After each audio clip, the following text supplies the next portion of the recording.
लातूरच्या भूकंपाला 17 वर्ष पूर्ण होत आहेत। 17 वर्षांनंतर भूकंप क्षेत्रातल्या पुनर्वसनाकडे बघताना इथलं पुनर्वसन खरोखरच नीट झालंय का? या पुनर्वसनामध्ये आपण काही चुका केल्या होत्या का? आणि एवढी मोठी आपत्ती आल्यानंतर त्या आपत्तीमधून आपलं आपत्ती व्यवस्थापनाचं धोरण कितपत सुधारलंय या सगळ्याचा मागोवा घेण्यासाठी आमची टीम आली आहे लातूर आणि उस्मानाबाद जिल्ह्यातल्या भूकंप प्रवण क्षेत्रामध्ये।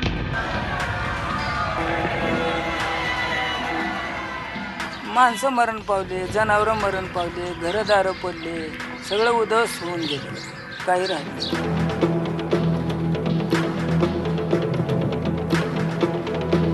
लेकरं अशी पडली जागी टाकून पार आली इकडे लांब।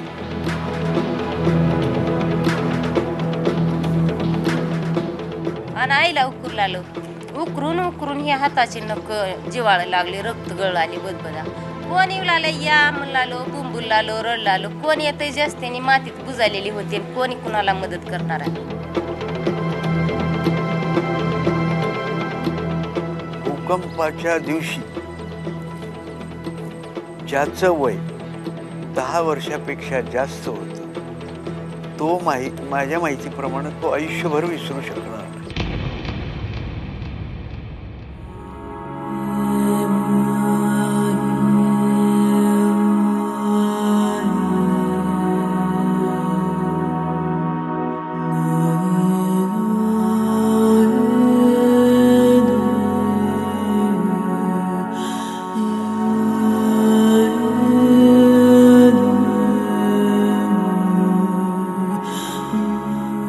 सप्टेंबर 1993 3:56 लातूर आणि उस्मानाबाद जिल्ह्याला भूकंपाचा धक्का बसला।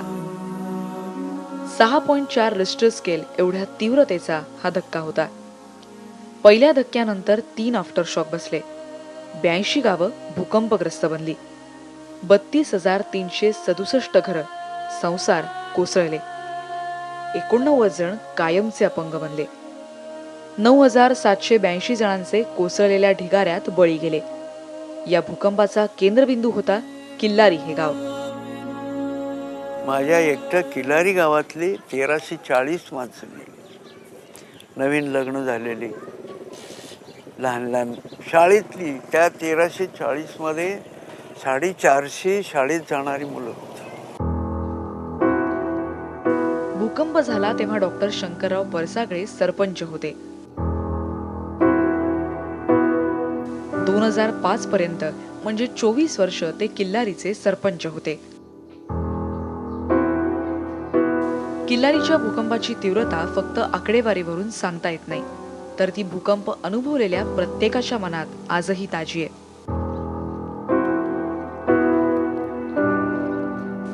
गावकऱ्यांना तो दिवस आजही जशाच्या तसा जिवंत वाटतो।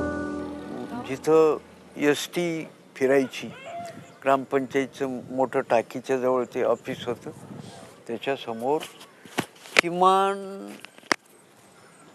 150 लोक असं डेड बॉडी काढून टाकले।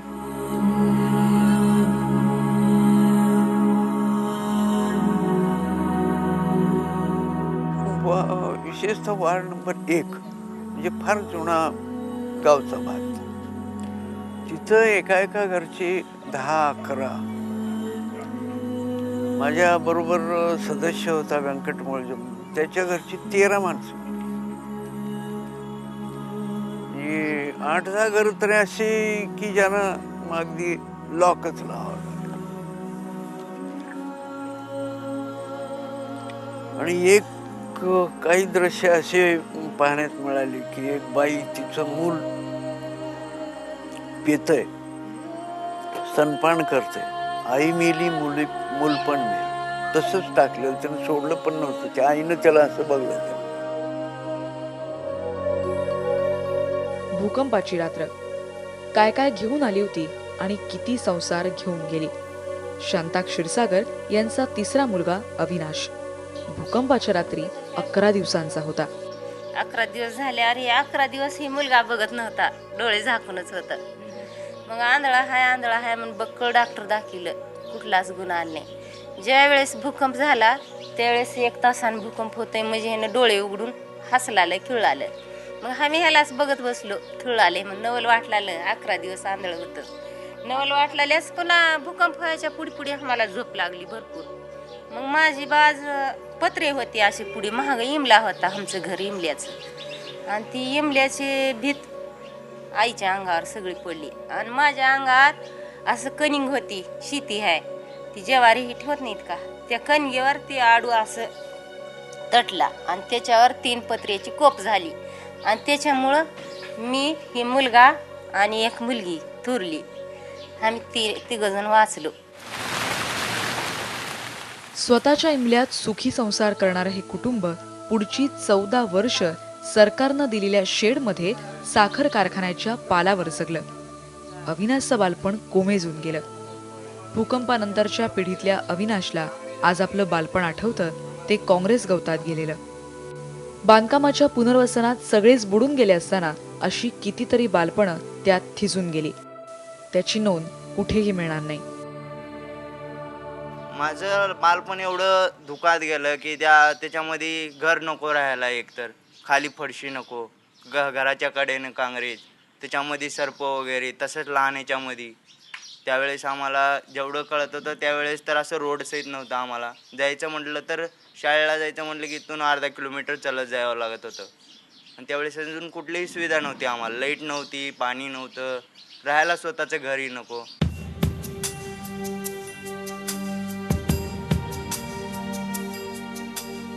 भूकंपानंतर अनेक NGO भूकंपग्रस्त भागामध्ये आल्या. या मदतीचा ओघ आला, पैसे आले. पुनर्वसनाची घाई करून इमारती उभ्या राहिल्या, पण त्या घरांच्या उपयोगितेचा विचारच झाला नाही. 1200 कोटी रुपयांचं पुनर्वसन केलं गेलं आणि 50 गावांचं स्थलांतर जगाच्या इतिहासात पहिल्यांदाच घडलं. आता या सगळ्यातला सरकार जे पाठ थोपटून घेत होतं त्या काळात आणि आत्ताही, ते एका अर्थानं असं म्हणता येईल की फिजिकल स्ट्रक्चर्स दिली का? दिली. 40,000 घरं लोकांना दिली का? दिली. पण ती घरं किती अर्थपूर्ण होती असा जर प्रश्न विचारला तर 0 असं आपल्याला उत्तर देता येईल. कारण वास्तुकलेचं मुख्य तत्व असं आहे की ती घरं त्या घरामध्ये राहणाऱ्या लोकांना उपयोगी आहेत का नाही हा पहिला महत्त्वाचा निकष असला पाहिजे. ज्या भागामध्ये शेतकरीच प्रामुख्यानं आहेत, ज्या भागामध्ये शेती संस्कृती आहे, त्या भागामध्ये 1 बेडरूम किचनची जर घरं दिली तर त्याचं काय होणार आहे? किल्लारी भूकंपग्रस्तांच्या पुनर्वसित भागात फिरताना गावांचं गावपण हरवलेलं दिसतं.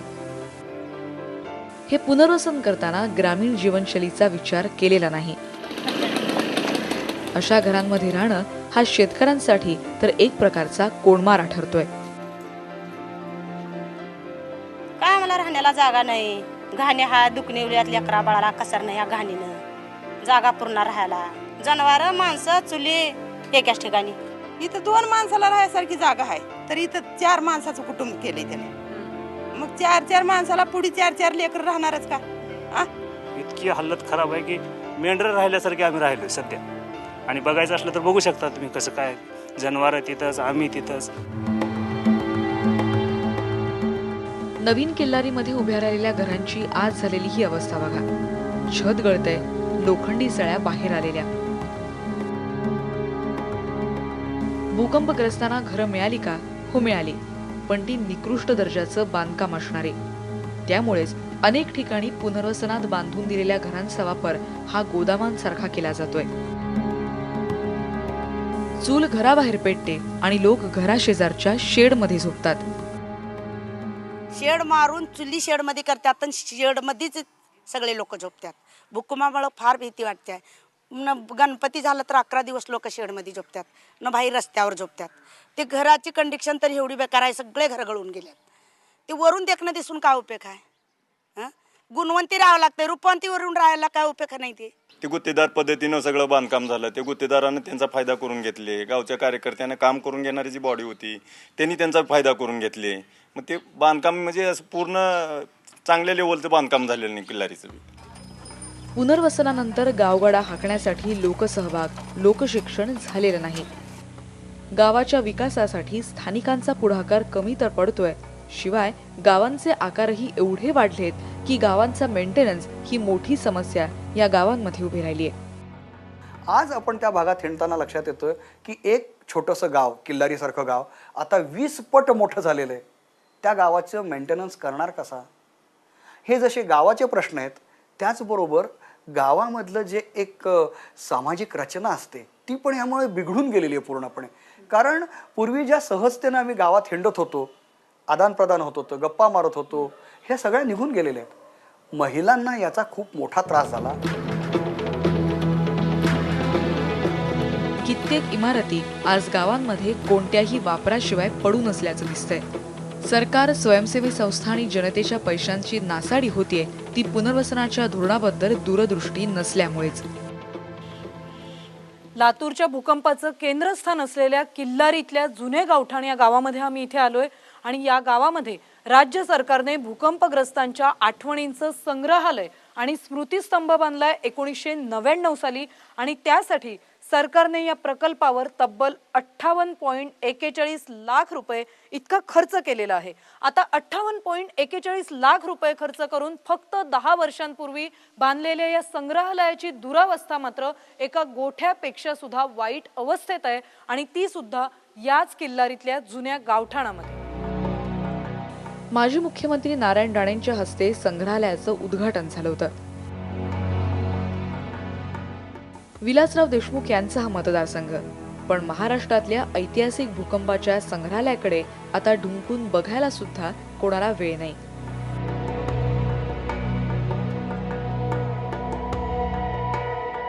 संग्रहालयाच्या बाजूला बांधलेला हा स्मृतिस्तंभ एकीकडे भूकंपात वाचलेले पुनर्वसनातल्या चुकीच्या प्रयोगामध्ये होरपळतात, तर दुसरीकडे भूकंपात बळी गेलेल्यांच्या स्मृतिस्तंभाची अशी दुर्दशा झाली आहे.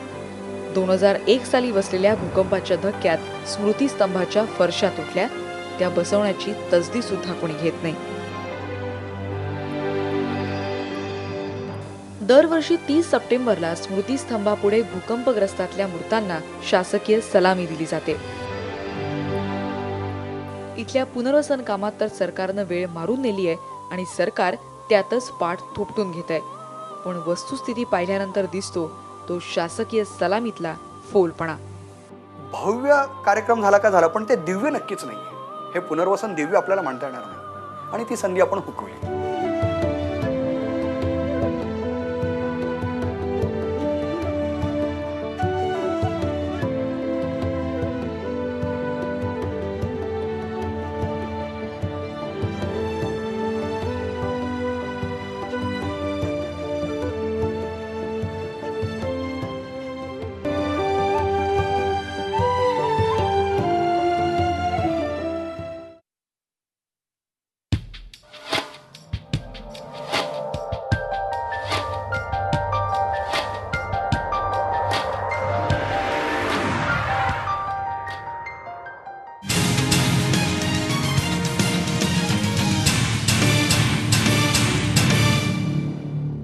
बांधकामाच्या पुनर्वसनाबाबत एवढी मोठी प्रश्नचिन्ह निर्माण होत असतानाच दुसरीकडे काही मोजक्या संस्थांनी खऱ्या अर्थाने रचनात्मक पुनर्वसनाची कामं हाती घेतली आणि समाजाचा कायापालट सुद्धा केला.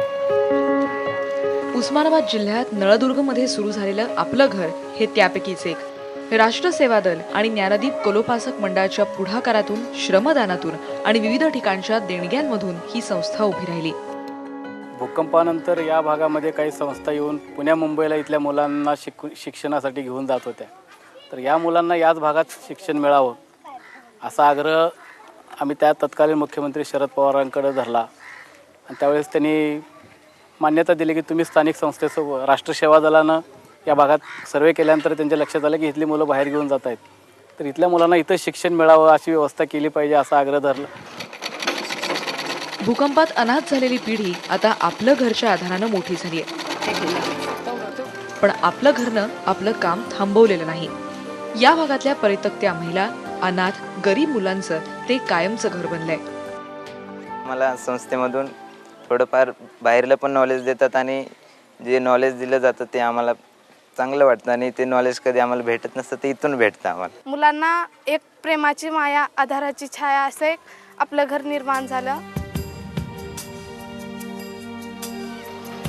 भूकंपामध्ये लातूर जिल्ह्यातल्या किल्लारीचं जसं सर्वाधिक नुकसान झालं, तसंच उस्मानाबाद जिल्ह्यात उद्ध्वस्त झालं ते सास्तूर हे गाव.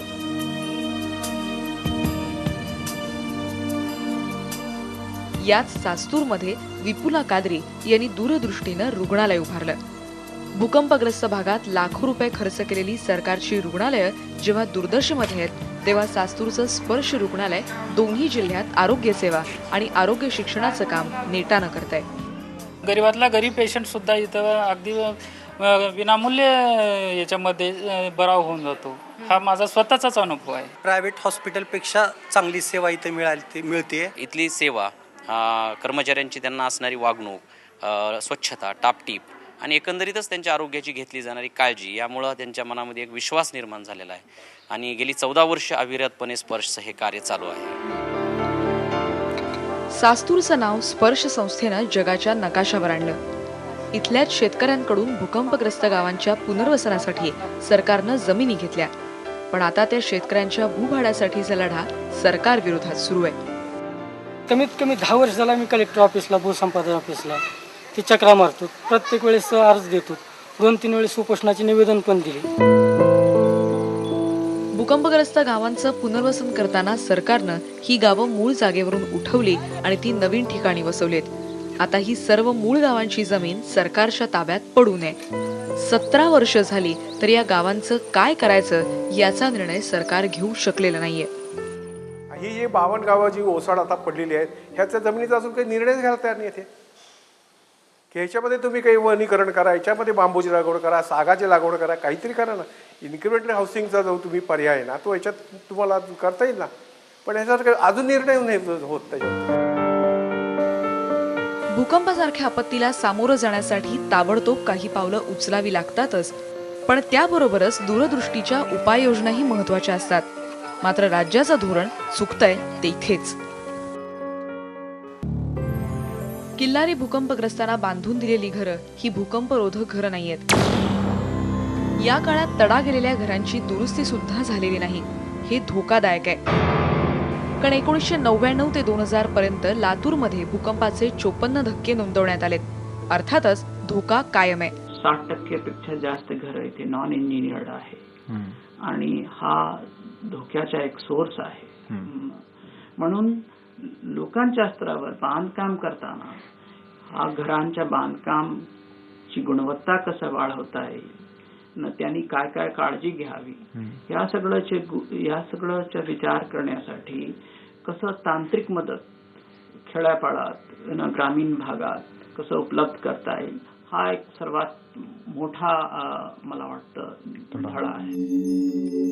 भूकंपाच्या आधी 1 वर्षभरात या भागात भूकंपाचे धक्के बसले होते. त्याकडे सरकारनं डोळे झाक केली. आजही ही बेजबाबदार वृत्ती बदललेली नाही.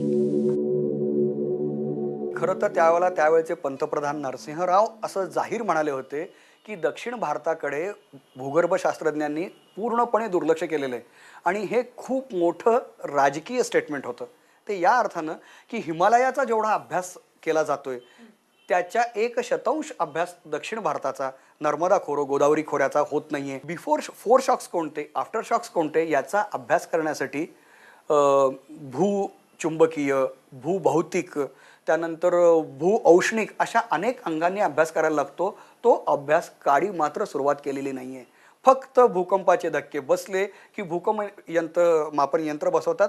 2 रिश्टरचा आहे का 3 रिश्टरचा एवढं सांगतात. त्यावरनं आपल्या हाताला काहीही लागत नाहीये. भूकंप नैसर्गिक असला तरी होणाऱ्या हानीला मानवी निर्मिती जबाबदार असते. वाईट बांधकामांमुळे विध्वंस होतो असं परखड मत मांडणारे अतुल देऊळगावकर हे राज्याच्या आपत्ती व्यवस्थापन यंत्रणेचे सदस्य आहेत. आम्ही त्यांनाच विचारलं, भूकंप, पूर या नैसर्गिक आपत्ती असो किंवा दहशतवादी हल्ल्याचं संकट असो, आपलं आपत्ती व्यवस्थापन कोसळतं का?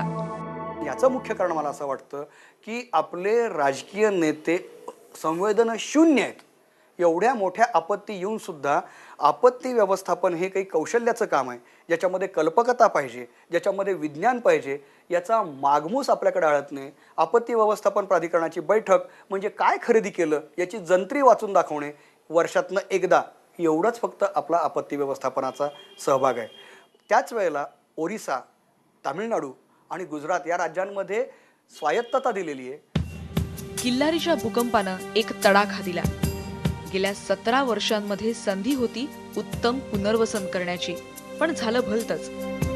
भूकंपग्रस्त 52 गावं पैसे कमावण्याचं कुरण बनली. नियोजन ढिसाळ झालं आणि सार्वजनिक संपत्तीची नासाडी झाली. आणि या 17 वर्षात आपत्ती व्यवस्थापनाच्या धोरणात देखील महाराष्ट्राची पाठी कोरीच राहिली. विनाशाकडची ही वाटचाल अजूनही थांबू शकते. यावर सरकारी धोरण सुधारणं हाच एकमेव उपाय ठरेल.